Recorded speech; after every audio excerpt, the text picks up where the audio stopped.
La siguiente, y es una postura evidentemente rossiniana: solo es imputable el resultado a una persona cuando está creado un riesgo no permitido que sea realizado el resultado dentro del fin de protección de la norma. Ya de entrada, cualquiera de ustedes tendría toda la razón en cuestionar que, habiendo citado la normativa peruana, que contempla solamente la imputación, o la probable imputación por un delito, se habla de imputación objetiva cuando la doctrina mayoritaria considera al tipo penal de cohecho activo transnacional como un delito, ya sea de imperfecta ejecución o un delito de mera actividad. De tal manera que, si esto es así, es decir, que no se requiere para los efectos de la consumación del tipo la producción del resultado, entonces no tendría caso aplicar los criterios de imputación objetiva. Pero esa doctrina ni es pacífica y tampoco es una legislación o un modelo de configuración del tipo igual. En toda Latinoamérica hay códigos penales que exigen no solamente la propuesta de un tercero a un servidor público a escala transnacional, sino que efectivamente, por ejemplo, se entregue el dinero.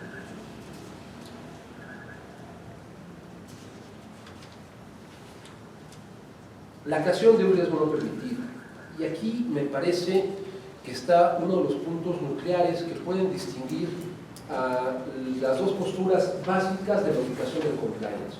O se ubica en el injusto o se ubica en la culpabilidad.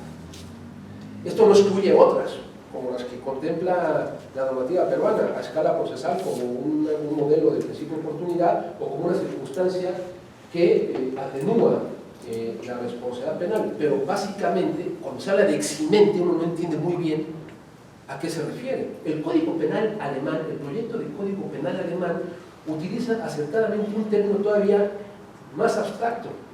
Ellos utilizan el término absent Volksaktion, o sea, puede prescindir. El juez podrá prescindir de la pena. Prescindir de la pena no significa excluir el delito, de tal manera que estaríamos hablando de una declaración de responsabilidad penal sin pena, pero que no excluye el injusto ni la culpabilidad.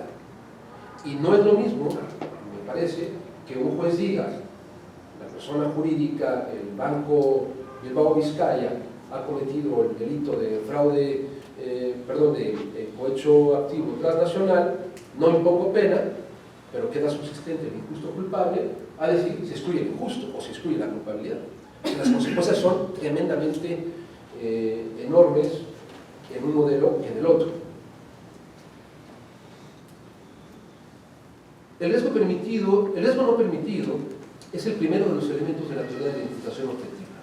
De manera muy general puede decirse, y ofrezco una disculpa por la obviedad, que si este no se verifica, entonces no habrá reacción penal. Pues si el sujeto activo ha causado el resultado, pero lo hizo actuando en el marco del riesgo tolerado, entonces no se le podrá imputar el resultado, por lo que se actualiza una causa de tipicidad y con ello se excluye el injusto. Ante este escenario surge el primer interrogante: ¿cómo saber si un riesgo es permitido o prohibido? No voy a entrar al análisis de las tres fuentes que yo reconozco como criterios que determinan la permisibilidad o no de un riesgo. Solamente menciono los tres y entro a uno en donde me parece que se emparenta más, que fue mencionado aquí por el profesor Quintana, que es el relativo a la lex artis. Es decir, hay tres fundamentos básicos para determinar la permisibilidad de un riesgo, con lo cual habría tres fuentes, por lo menos. Una, el ordenamiento jurídico, lo dice el código, lo dice la ley. Dos, a falta del ordenamiento jurídico, la lex artis, que es la que aplica, por ejemplo, se aplica en la actividad médico-quirúrgica, que es en donde me parece que está más evolucionado. Y tercero, si esa actividad riesgosa no se encuentra contemplada, regulada por sus medidas de cuidado establecidas o en la ley o en una lex artis, entonces no hay más que ir a realizar una ponderación de intereses, que en realidad es el fundamento que está en la base de cualquier determinación de criterios máximos de riesgo, y es una operación que tendrá que realizar el juzgador.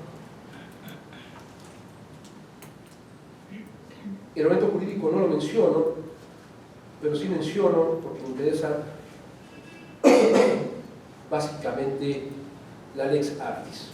Una cita de Jacobs referente a la ponderación. Con palabra de Jacobs, la fundamentación del riesgo permitido está emparentada en esta medida con la ponderación de intereses en el estado de necesidad. Paralelamente, solo podrá tener lugar cuando, a su vez, como en el estado de necesidad, no solo es evaluable la magnitud del riesgo, sino también la utilidad y el perjuicio. Es la aplicación de la fórmula coste-beneficio. La lex artis, ley del arte. La fuente más confiable para determinar la permisividad de un riesgo es el ordenamiento jurídico. Sin embargo, existe un universo considerable de actividades riesgosas que no están regladas por ninguna rama del sistema legal peruano y a las que sin excepción habrá que hacer frente. Para casos como los señalados, el operador jurídico, una vez agotado el análisis de la primera fuente, debe acudir a la lex artis o ley del arte. La lex artis no forma parte del entramado jurídico ni es diseñada por la autoridad estatal. Por el contrario, es un instrumento de autorregulación elaborado por los grupos generadores de riesgos, las empresas, quienes deciden establecer pautas mínimas de actuación y delimitan de esta manera su actividad riesgosa. Fundamentar la imputación de resultado con base en reglas o estándares que no forman parte del entramado jurídico ha sido objeto de fuertes cuestionamientos. Se dice, por ejemplo, que las determinaciones judiciales asumidas con base en este esquema podrían atentar en contra del principio de legalidad. La realidad es que el legislador ha renunciado a establecer estas pautas porque no está en condiciones de seguir cómo se tiene que operar una persona y tampoco tiene conocimiento del entramado administrativo de una empresa dedicada a la elaboración de productos farmacéuticos. Es con base en lo anterior que el legislador deja a los propios generadores del riesgo la elaboración de las pautas mínimas de actuación, confiando en que la autorregulación resultará más eficaz que el control estatal. Las críticas a este esquema de determinación de la permisividad de riesgos podrán ser sólidas, pero hasta ahora no se han ofrecido vías alternas para determinar la prohibición o no de un riesgo generado en este tipo de actividades peligrosas. Desde hace un par de años empieza a discutirse en México y también en Iberoamérica la relación entre el ex artis y los programas de cumplimiento. El rol que juegan los compliance programs es motivo de un amplio debate y una de las dimensiones de ese debate tiene que ver con su aplicación sistemática. Así, por ejemplo, retomando las palabras de Silva Sánchez, dado que, pese a todo, el riesgo empresa como tal no puede ser prohibido, dado los costes insumibles de tal prohibición, cabría la posibilidad de establecer condiciones para su permisión cuya concurrencia fuera controlada mediante actuaciones directas de una policía preventiva, así la denomina él, centralizada, es decir, organismos de autorización, supervisión y control. Esto es, compliance y su implementación efectiva. La doctrina mayoritaria considera que estos aplican para excluir el delito empresarial en sede de culpabilidad. Yo no sé si es doctrina mayoritaria, pero uno de los autores que más ha destacado en España es Gómez Jara, y bueno, pues es digamos, uno de los líderes que me parece que lo ha hecho además muy bien para construir una teoría de la culpabilidad empresarial con base, no solo, pero sí básicamente con base en los compliance programs, en sede de culpabilidad o para atenuar la pena. Sin embargo, esta postura que ha encontrado aceptación por una parte de la doctrina española puede ser cuestionada si se considera que ya desde el tipo objetivo se aprecia que si la persona jurídica ajusta plenamente su actividad empresarial a los contenidos del programa de cumplimiento, tal y como sucede con las personas humanas en relación a la lex artis, entonces, salvo la aplicación de criterios como los que ha comentado aquí el profesor Kim Bernat, la persona jurídica estaría cubierta por un riesgo permitido, excluyendo entonces el injusto. Dicho de otra forma, lo que me parece que no se puede hacer así de forma automática es ir a analizar la aplicación del programa de cumplimiento en sede de culpabilidad, si antes tienes que en delitos de resultado material atribuir objetivamente el resultado, donde juega un rol básico del riesgo permitido que se emparenta aquí con los programas de cumplimiento. Ante una hipótesis como esta, el Ministerio Público tendría que declarar la actualización de una excluyente de responsabilidad penal en el caso de atipicidad, por no poderse atribuir objetivamente el resultado a la persona jurídica. Luego, no hay más que discutir en sede de culpabilidad, ni siquiera llegar a su análisis. Con esto quiero decir que la disposición de nuestros códigos penales, por lo menos el peruano, español y el mexicano, bueno, uno de los 34 mexicanos, hacen referencia, con palabras también de Silva Sánchez, a una regla de imputación. Es decir, que la medida de cuidado empresarial o el debido control es una regla de imputación, y para mí es una regla de imputación objetiva. En mi opinión, decía, claramente de imputación objetiva por superación del riesgo jurídicamente tolerado, que no tiene mucho que ver con la teoría de la culpabilidad empresarial, con otras palabras, pero también del mismo autor, y ya para ir concluyendo.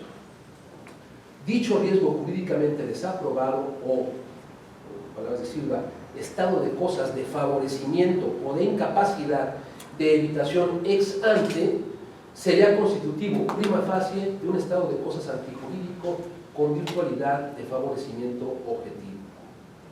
Por el contrario, creo que la implementación de un programa preventivo generaría las condiciones para que el ente colectivo mantenga su riesgo empresarial dentro de los ámbitos asumibles por el ordenamiento jurídico y lograr también prima facie y a escala del injusto sin necesidad de llegar a nivel de la culpabilidad, decía, excluir la responsabilidad.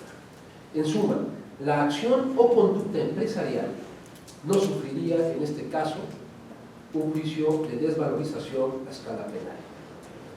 Esta es una interpretación que puede ser perfectamente cuestionada, como de ella se puede afirmar también que tiene, creo, un sustento sólido. A su favor habla una parte ciertamente minoritaria de la doctrina, pero también el desarrollo empresarial globalizado. Como sucede con la actividad médica, también las empresas van generando líneas directrices de actuación cuidadosa según su ramo y sus riesgos, por ejemplo, farmacéuticos, fabricantes de autos y hasta la industria hotelera. Van generando condiciones y reglas de cuidado para evitar, por ejemplo, como se menciona en la circular de la Fiscalía, que se ofrezcan, o sea, que se generen mediante la no acreditación de programas de cumplimiento condiciones de explotación de mujeres o de prostitución o de explotación de la prostitución en bares y restaurantes. Este es un... Sí, perdón. ¿Hay una pregunta? No, luego, para contextualizar a este año.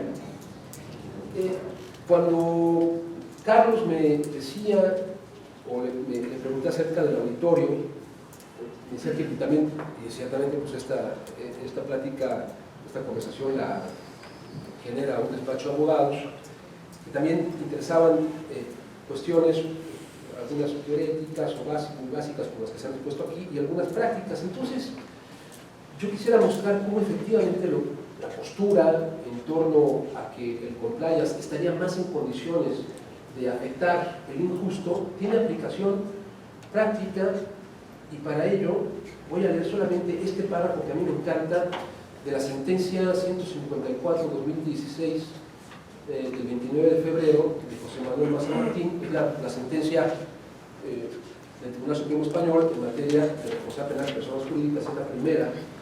Fíjense lo que dice aquí, esta es la motivación, que me parece que este es el punto nuclear de Maza Martín, del proyecto, más bien de la sentencia. Y ello, dice la sentencia, más allá de la eventual existencia de modelos de organización y gestión que, cumpliendo las exigencias concretamente enumeradas en el actual artículo 31 bis 2 y 5, es decir, el reformado en el 2015 del Código Penal Español, podrían dar lugar, en efecto, a la concurrencia de la eximente en ese precepto expresamente previsto. De naturaleza discutible en cuanto relacionada con la exclusión de la culpabilidad. Repito, de naturaleza discutible en cuanto relacionada con la exclusión de la culpabilidad, lo que parece incorrecto con la concurrencia de una causa de justificación, o más bien con el tipo objetivo, lo que sería quizás lo más adecuado, puesto que la exoneración se basa en la prueba de la existencia de herramientas de control idóneas, compliance, y eficaces, cuya ausencia integraría, por el contrario, el núcleo típico de la responsabilidad penal de la persona jurídica. Esta parte es la que generó, ya no lo voy a leer porque ya estoy encima del tiempo, el voto particular de otros magistrados que se oponen precisamente a esta consideración con base en la cual se sustenta esta parte de la sentencia.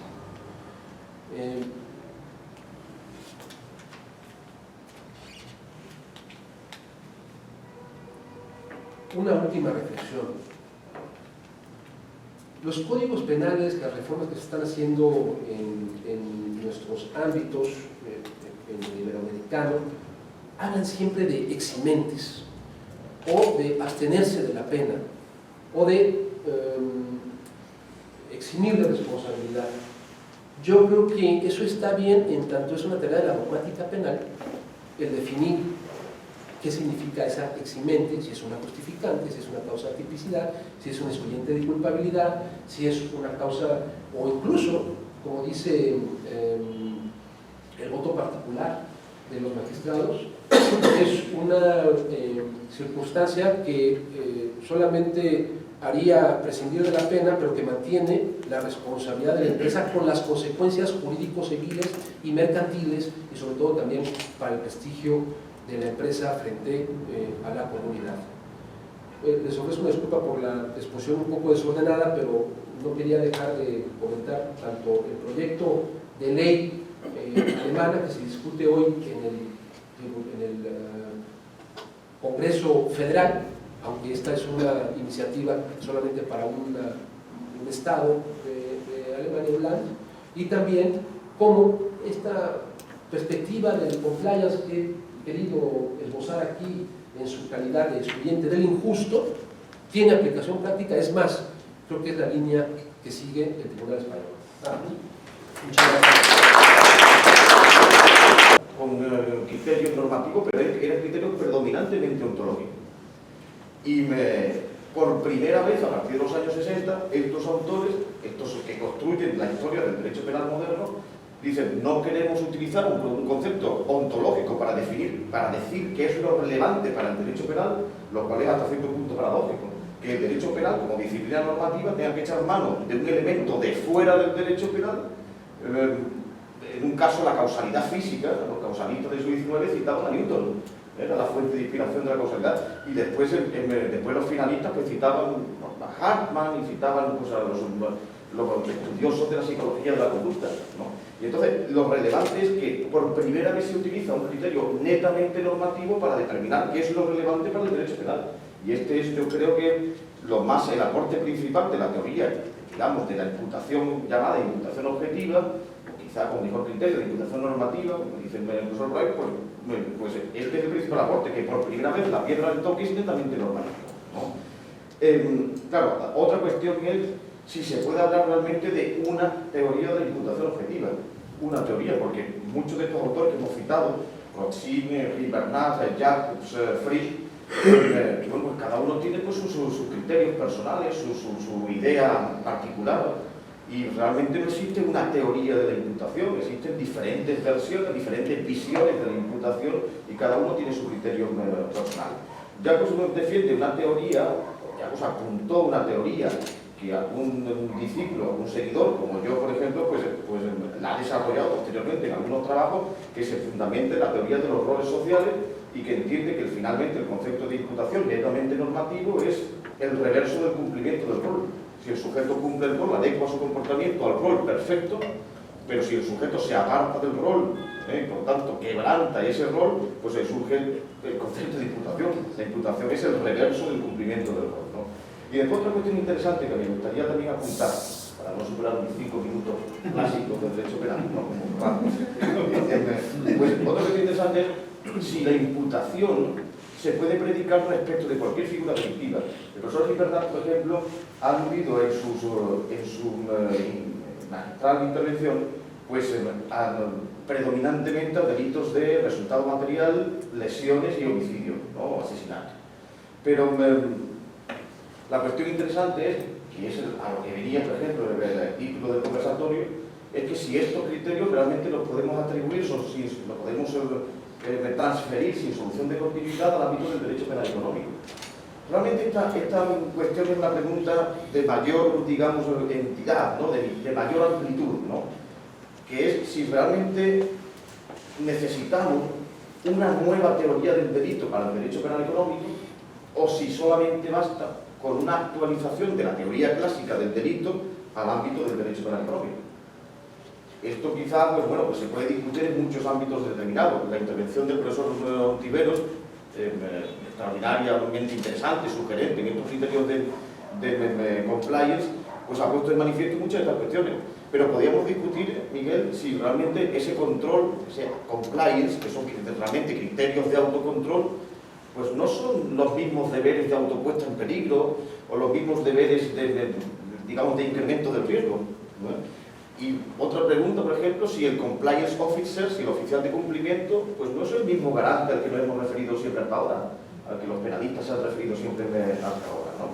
O esa cuestión de qué excluye el compliance, si excluye, bueno, pues la culpabilidad, se han discutido por estos problemas siempre, si excluye el tipo, a lo mejor excluye la imputación, ¿no? A lo mejor lo que excluye el compliance es eso, pues la imputación, ¿no?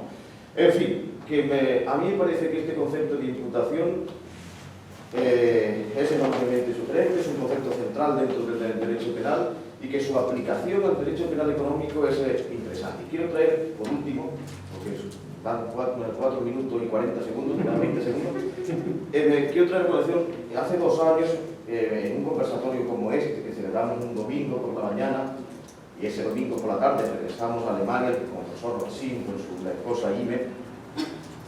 Alguien, no me acuerdo si fue André, alguien le preguntó al profesor Rotzin si su teoría, quizás fue en tu caso, si la teoría, le preguntó si la teoría, profesor, que usted me formuló en el año 63 de la autoría inmediata en aparato organizado de poder, se puede aplicar al ámbito del derecho penal económico.